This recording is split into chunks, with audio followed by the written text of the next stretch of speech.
Hello everybody, welcome to my channel. My name's Mel. Thank you so much for joining me today for July's reading wrap up. Okay, so for those of you that have watched my July vlog, you will know that my reading plans did not go according to plan throughout the month of July. Mostly this was down to picking up COVID and getting stuck in Queensland and yeah, the subsequent not being well enough to read and then not particularly wanting to read, and what I had with me from my TBR not being something that I really felt like I could concentrate on. So, as you may also be aware, it was the Indie Accords readathon run throughout the entire month of July. It is a readathon that is run and hosted by Lana from Laurie Lullabies, and myself and Ellie from Elgo Books were the team leaders for Team Independent Kitties. So there was a bingo board, and I did aim to try and have a book for each prompt on the bingo board, with the exception of to write a review, which I had intended to do for all of the books that I read throughout the month of July. Things kind of got a little bit derailed. So I read 5 books, which is reasonable for me. It's a little lower than normal, but it's not super low. But only 3 of those were actually indie books, and yeah, I kind of, like I said, I went off the rails a little bit. So there were a couple of books that I left here while I was in Queensland that I intended to read when I got back. I was supposed to get back on the 20th of July, which would have left me with 11 days to read those 2 books, which were reasonably short, so I definitely felt like I could do them. But I didn't get back until the 30th, and so I didn't have enough time to even think about picking up one of those books, let alone finish them. I started a couple of other books but didn't finish them, like I said, due to the fact that I got COVID, I couldn't concentrate, etc. So let's start from the beginning and I'll talk you through all the books that I did read. I've got my reading journal here with all the info for that.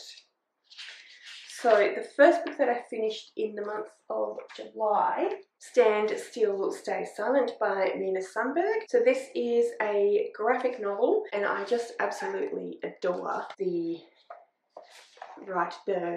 art style in this. I think that it is creepy but kind of whimsical at the same time. I love the colour palette that Minna uses, and I think that it's absolutely stunning. This is actually the 3rd book in the, or the 3rd volume I should say, in the Stand Still, Stay Silent series, and they're all absolutely stunning. I highly recommend them if you like graphic novels. I think that, yeah, it's really well written, really interesting, and like I said, just absolutely stunning art styles, which you can see there. It's also available on Webtoons, and I think there is another website that you can get access to it from, which I will put in the link below as well. And obviously there are these stunning hardcover copies. So this is the 3rd book in the series, as I said, and we are following a group of sort of explorers, and they are travelling out into the wilds of Scandinavia. So in this world, this is a dystopian post-apocalyptic world where 90 years prior to the series starting, there was a pandemic that had a massive effect on the entire world, and not only was it deadly, but it also caused a variety of different anomalies. That's not the word I was looking for, but it'll do. Anomalies within the genetic code of both humans and animals, and so basically monsters were created 90 years later, and these people have been sent out by a group of scientists into the wilds of Scandinavia. Scandinavia is the only part of the world that was only mostly affected, and so the areas of Scandinavia that aren't affected, there are still places where people live and are quite healthy, and there are people that are immune now, and some of these people that are sent out are immune, and they are sent to gather information and to see if they can essentially find a way for humans to repopulate the earth and to get the earth back. But yeah, like I said, splashed myself in the face with it, as you saw. That was fun.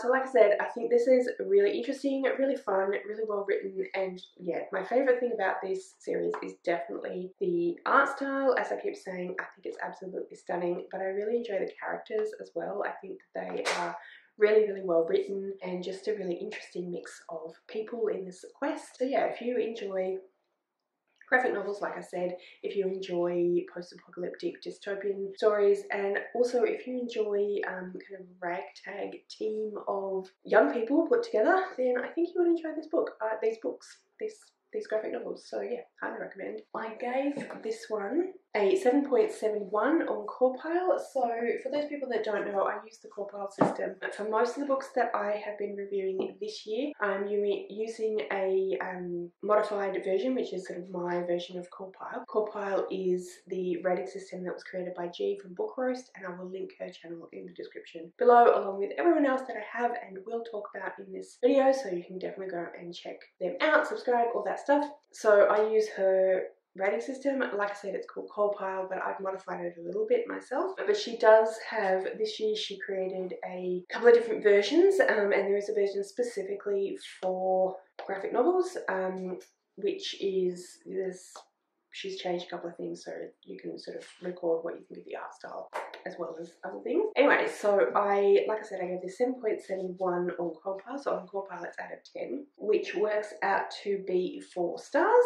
That is the first book that I read in the month of July, and this is independently published, so it definitely counted towards India Chords. It just says printed by Marquis Book Printing in Canada. It's on her specific website and then printed by an independent publisher. Before I continue, I should just say that I will go through some stats at the end, so how many pages I read, all that sort of stuff, I'll talk through at the end. But for now, I just forgot to do it first, so if you want to know that, then all the timestamps and everything are below, so go and check that out. The second book that I read in the month of July was The Gaps by Leanne. So this is a young adult mystery, and it is set in Australia. It's set in Sydney, and it is about a bunch of different young girls, or teenage girls, who go to Balmoral Ladies College in Sydney when a young girl, or I should say teenage girl, Yin, who is in year 10, most of the characters are in year 10, goes missing.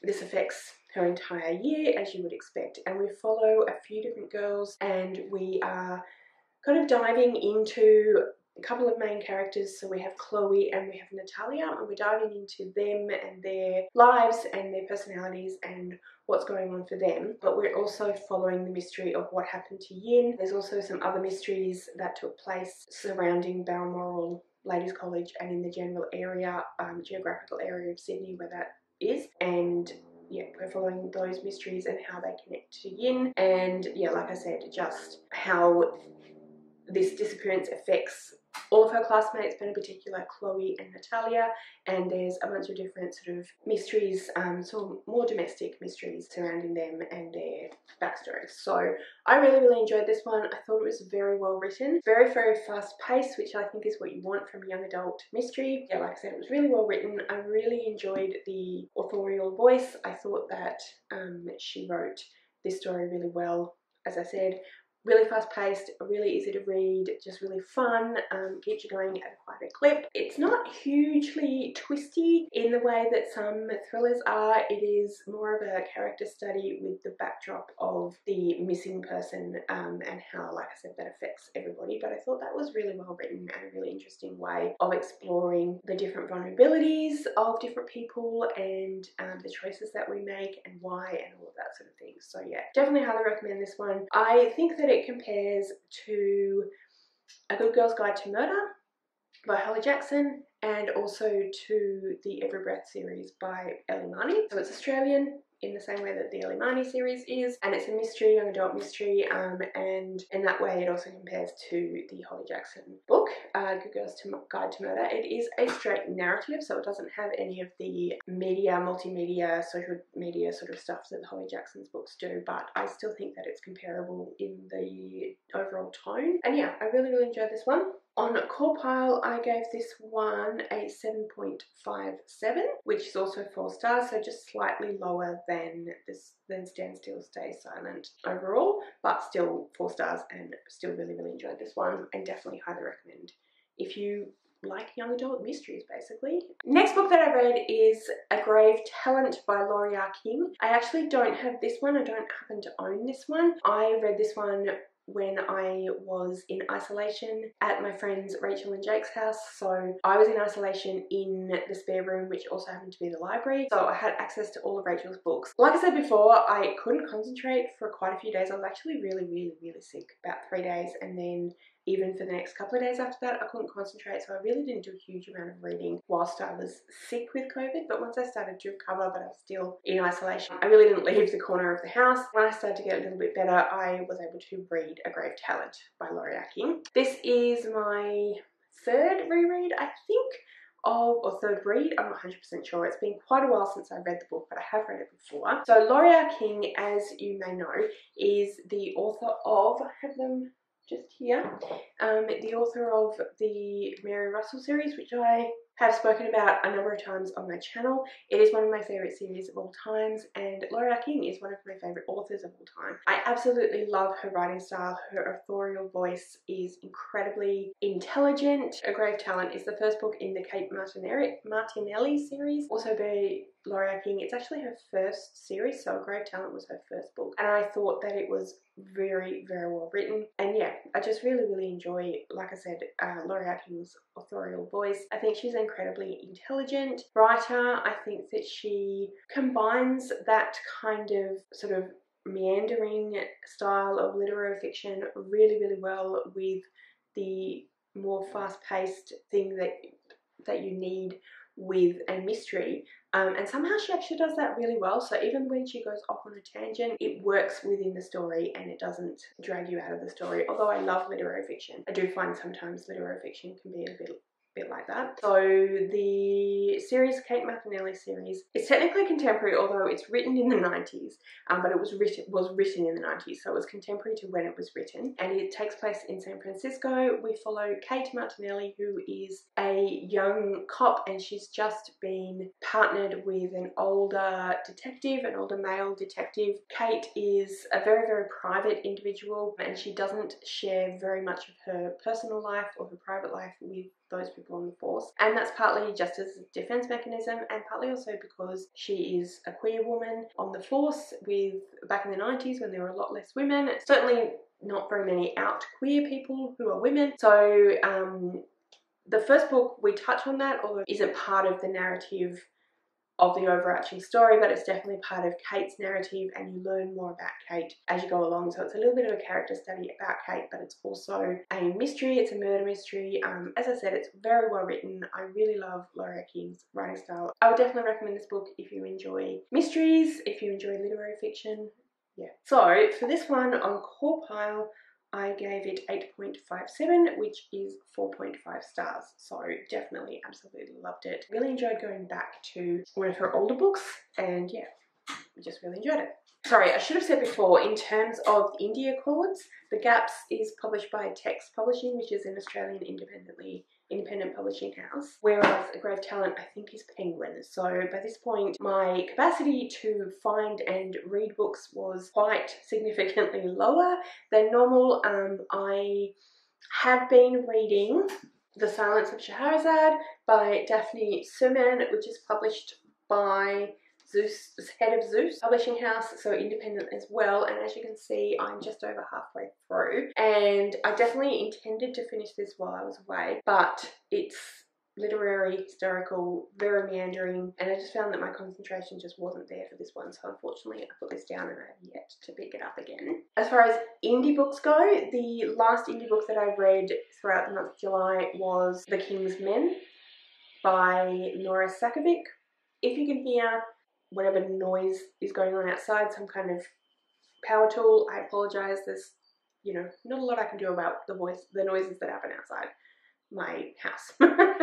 Anyway, so yes, I read The King's Men by Nora Sakavic. This is the final book in the All for the Game series. It is a contemporary fiction, and yeah, I'm not really sure how to talk about this series. So this is the third book in this series, and I don't want to go into a huge amount of detail specifically about this book, so because I don't want to give away spoilers. We follow Neil Jostin, who is a forward in this made-up game made up for the series called Exy. I think it's supposed to be kind of similar to lacrosse or something along those lines. I know nothing about lacrosse, so therefore I know even less about a made-up sport essentially inspired by lacrosse, but I believe that's what it's supposed to be. Anyway, Neil plays this sport in high school, and he is recruited to this college team, and the college team is the Foxes. So I can't remember the name of the college, but the first book is the Foxhole Court, and that is their kind of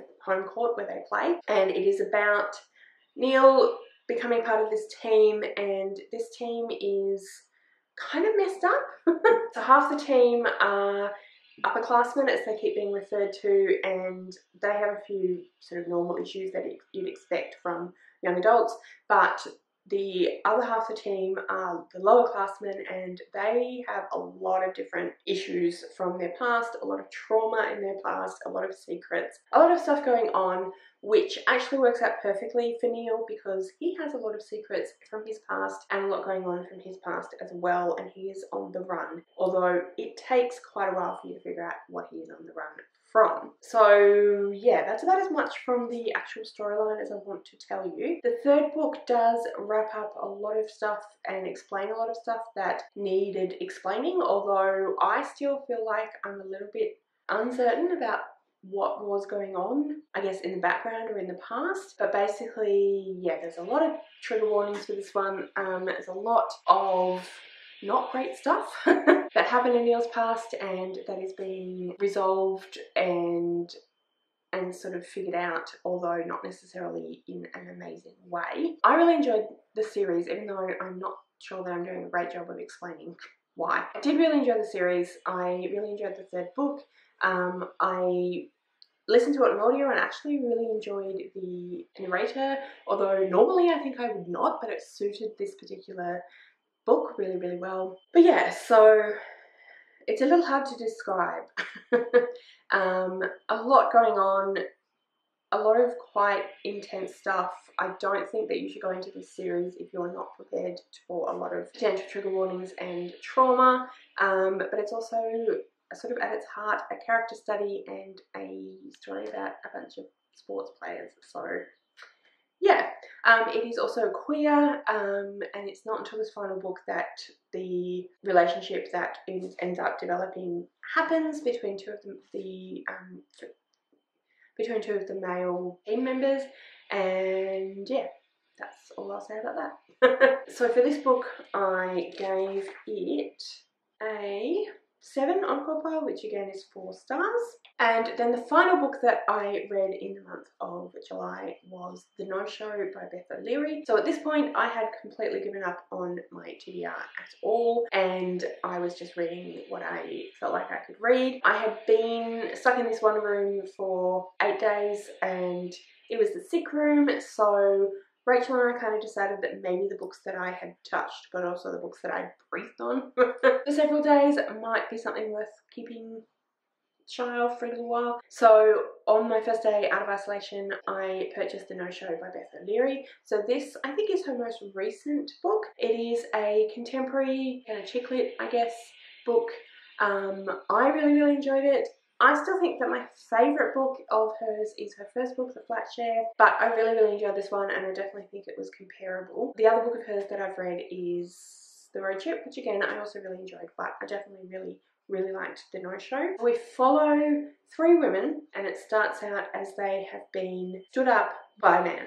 And as you go through the book and we follow these different women at different points, you start to realise that maybe it's the same man. And there's a lot of questions about, well, was he cheating on them? What is going on? Yeah, what's actually happening? And slowly as you go through the book, you start to realise that there's a lot more going on than someone cheating on 3 women, and that there's a lot of stuff that you're trying to unravel and figure out what the timeline is. But yeah, I thought it was really, really well done. I thought it was really, really well put together. I really enjoyed the characters. I really enjoyed the way that you followed this person and what was happening for him, but through the women rather than following him, which I thought was really interesting. So it was a slow kind of unraveling of what on earth was going on with him. And yeah, like I said, I just thought it was really well written, very interesting, very fun. I liked the mystery aspect of it. I thought that the way that it was revealed was really well done. I personally didn't get it because I don't often get twists like that. So other people who may be a bit more on the pulse may have gotten it a bit quicker, but that is not me. But that's okay. It was really great. I really enjoyed it. So on CAWPILE, I gave that one a 7.86, which is 4 stars again. But yes, so those are all the books that I read in the month of July. Like I said, I will go through now and let you know what some of those stats are. As I said, I read 5 books throughout the month. The average rating was 4.1 stars, which is pretty amazing, as I think. Number of pages that I read, now I've included the half of the Silence of Scheherazade, and I've included some of a book that I've read some of before the end of the month, but read most of in August. So I'm counting those pages because I did, you know, put time into that. So I read 2,498 pages. Something different this time. My most read genre was thriller/mystery. That doesn't normally happen. Normally it's fantasy or contemporary, and although I read thrillers and mysteries, they're not normally my most read, so there you go. Most read category was adult, which is fairly normal for me. My favourite book, you may have noticed, was A Grave Talent. That was 4.5 stars. And my least favourite book was The King's Men, although I gave that one 4 stars as well. So I had a very good reading month this month, or July. Despite all of the hiccups and not getting through my TBR and not at all completing the indie accords, I still had a pretty good month in terms of quality. So yeah. That's everything from me today. Please make a comment if you would like to let me know what you read throughout the month of July. Let me know as well if you've read any of the books that I read, what you thought of them. Did you enjoy them, not enjoy them, all that stuff. If you would like to leave me a comment but you don't know what, then leave me, just leave me a little book emoji, because, you know, I can't think of anything else basically. All of my social media details are listed in the description below, so if you'd like to go and follow me on any of those other platforms, please feel free to do so. Thank you so much for watching. I really hope you enjoyed this video. If you did, I would absolutely love it if you would subscribe to my channel and give this video a thumbs up. And yeah, like I said, thank you so much for watching. I really hope you enjoyed this video, and I will see you next time.